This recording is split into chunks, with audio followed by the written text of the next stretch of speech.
Вы сказали, да 40 000 нарушений было за 365 дней. Вам это кажется до нарушения Минских соглашений или это полноценная война?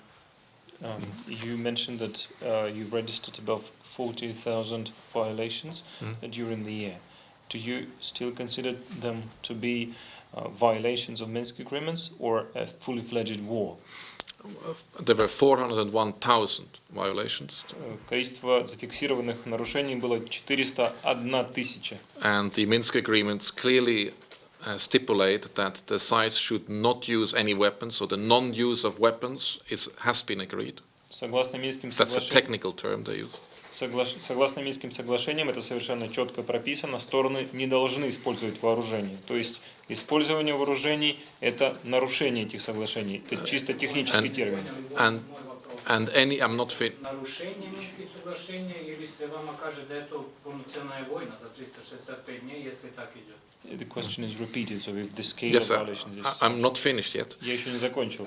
So if you ask for the definition that relates to what the Minsk agreements foresee, so any use of weapons is a violation of Minsk. Если следовать терминологии, которую подсказывают или предписывают Минские соглашения, то любое использование вооружений это будет нарушением этих соглашений. And any violation of Minsk is a step further away from finding a peaceful solution.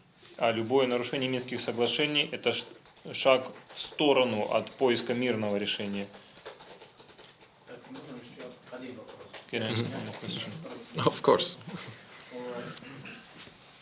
По Минским соглашениям существует серая зона, правильно? According to Minsk agreements, there is gray area. Is that so? The term gray zone is not defined in the Minsk agreements. Термин серая зона не описывается и не дается ему дефиниция в Минских соглашениях. Значит, хорошо, давайте так. Есть одна граница, есть вторая граница. Люди, которые находятся, вооруженные люди между этой две границы, значит, украинском и ДНРовском, они что с вами, диверсанты или что, них можно отстреливать и просто или как? Как вы на это, как ОБСЕ смотрите? Потому что от наших немножко последних походов украинская сторона начала жаловаться очень сильно, за них не подтерроризируют зоны, район Горловки, но намного этих территорий. So then, to avoid this term, there may be two lines. The forward line for DPR and Ukraine and the area in between them. If there is armed personnel found in that area, how are they to be treated, as subversive groups or not? And whether, because there has been a lot of speculation from the Ukrainian side that there are a lot of people or movements in that area. But for the movements of the Ukrainian troops into this grey area, there would not have been fighting. The Minsk agreements have foreseen a line. Минские соглашения предписывают линию. And the Minsk agreements back in 2014 have also foreseen that positions should remain at the point they were at that specific moment. И еще в 2014 году Минские соглашения предписывали, что позиции сторон должны оставаться неизменными, как они были на момент подписания этих соглашений. For issues that happens between positions or on either side of the line, where proximity is an issue, their solutions need to be found at the level of Minsk. Что касается инцидентов, которые имеют место, вот, если эти позиции слишком близко, или инциденты, которые имеют место между этими позициями, то решение по поводу этих вопросов, инцидентов нужно искать на переговорах в Минске. And the first step has been taken in September 2016 when the decision on disengagement has been taken. Первый шаг позитивный в этом отношении был принят в сентябре 2016 года, когда было принято решение по поводу создания зон разведения. Which regulated the disentanglement, the disengagement of positions and hardware away from one another. Это конкретное соглашение регулировало отведение войск и военной техники в сторону друг от друга. Because that is one of the reasons why the fighting is continued. You're absolutely right. This unclarity and this uncertainty near the contact line must stop because this leaves room for much speculation, misinterpretation, and provocation. Вы абсолютно правы в том смысле, что любая неясность или неуверенность в отношении того, что происходит в районе линии разграничения, ухудшает ситуацию, поскольку дает почву для неправильной интерпретации и неправильных выводов. And if I may propose that you should consider becoming a journalist because your questions are justified. И если вы позволите, я бы предложил вам тоже попробовать себя в роли журналиста, поскольку ваши вопросы абсолютно справедливы и законны, закономерны. Ну, немножко мой объективный подход журналистам, другой. Не, я могу задать много вопросов, особенно по вопросу этих серых зон, потому что мы постоянно находимся на передовой, но по вашим ответам кажется, да мы вам и помогаем, но немножко как бы это улучшилась ситуация там. По вопросу Горловки, район Горловки, Гладосова там. Но вы как ОБС, значит люди, которые са задолжени помогать мирным жителям, но задолжени, это ваша работа. Что сте сделали по этому вопросу? Просто у нас много информации есть, да батальони, которые се там находили, избивали мирни жители, отжимали доме, отжимали имущество, все, а и сама мисия ОБС им не позволили да заđu на территорию это два села. Это значит, да у вас нет полномочия перед карательными батальонами на Украине, или вы просто там, просто так существуете на этой стороне? Well, regarding your suggestion, my occupation is somewhat different, and I'm asking so many questions about the grey zone because we constantly are deployed to the front line, and in a sense we assist the special monitoring mission because we somehow calm down the situation in the vicinity. And I have more questions about the grey zones, in particular about the situation in the vicinity of Gorlivka in Hladosove. In my understanding, OEC as a mission is called to assist the civilian residents first of all, and from what we know, the volunteer battalions, when they entered the village of Hladosove, they took away the houses and the property of the local residents. So what has the SMM done in order to improve the situation for the civilians? We also understand that these volunteer battalions prevented special monitoring mission from entering these locations, so then you don't have power over them. We have been in Travneve, in the neighboring area of that village. Мы посетили Травнево, это село, которое расположено рядом с Гладосовым. We have also overflown Hladosove, Холмиски and Travneve with our UAVs. Также мы использовали беспилотные летательные аппараты, которые совершили полеты над Травневым, над Гладосовым и над Гольмевским. All of the findings of that observation work is available in our reports. Вся информация, которая была получена с помощью вот этих действий, доступна в наших отчетах. It is also the findings that we made on the ground that international organizations that have a mandate to help know where they need to deliver the help.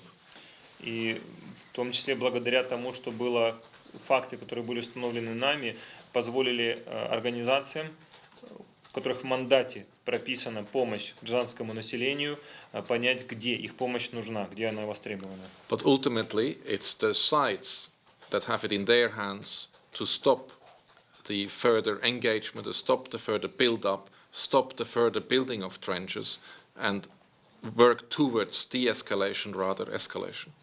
Но в конечном итоге только от сторон зависит, что они прекратят эскалацию, прекратят движение войск друг навстречу другу, накопление военной техники и будут двигаться к деэскалации, а не наоборот. If every violation that we report and every misery that we document would be removed and mitigated, the civilians would have a much better life, but that is entirely in the hands of the sites, not the SMM. Если бы все нарушения и все трудности, с которыми сталкивается гражданское население, стороны бы на них обращали внимание, исправляли и компенсировали, то, безусловно, гражданского населения жизнь была бы гораздо проще. И это не зависит от специальной мониторинговой миссии, а от сторон. The facts are known, Факты известны, but it appears that it doesn't matter that much for the sides. но создается впечатление, что для сторон эта ситуация не особо важна. И последний вопрос, я больше не буду извинять. Просто The last question, I apologize. It's the time of your colleagues. Пора предоставить возможности вашим ну коллегам. да, вот он меня спрашивает. They're not asking questions. Много раз на соцсетях в Украине обсуждаю обстановку здесь и говорю об этом, как мы здесь террористы, все это, что есть, у вас есть правильная информация, потому что вы наблюдаете, фиксируете все, сколько детей погибло с украинской стороны или нет прикосновения. According to the posts in the social networks in Ukraine that we read, all people here are labeled as terrorists, and you provide the correct information, the information that is true to fact. According to your information, how many children died in the government-controlled areas? We do have statistics, У нас есть статистика. and if you give me a second, you will bear with me that I don't have this on top of my head. Если вы дадите мне секундочку, уж извините меня, сразу я не вспомню. In total, in 2017, the SMM has corroborated 478 civilian casualties. За 2017 год специальная мониторинговая миссия получила и подтвердила информацию о 478 случаях жертв среди мирного населения, Of which were 86 killed and 392 injured. из них 86 убитых и 390 Injured. 9, нет, сколько? 392. 392 раненых. And of those were approximately 40 children. Из них приблизительно 40 дети. Where they had been injured or killed is documented in our daily reports. Вот из этих 40 количество убитых и раненых можно посчитать, если вы знакомитесь с нашими отчетами. Это со стороны Украины или вообще? Is it from the Ukrainian side or it's total No, figure? these are total numbers. Это общее количество. Можете сказать с украинской стороны, сколько детей погибло от начала войны? Просто это вопрос, который интересует жителей Сербии. Я на самом деле серб, и мне задают много вопросов, сколько погибших детей есть с украинской стороны, а сколько с нашей стороны здесь. У вас есть такая информация, просто мне интересно, да вы скажете здесь перед нами. Do you have the figures on how many children were injured or killed in the government-controlled areas? This is what what the Serbian residents are interested in, because I'm a Serb myself. Starting from the start of the conflict, how many children were killed or injured on the government-controlled areas? Yeah. We have the figures, but I would like to hear how you would Well, announce them. the SMM is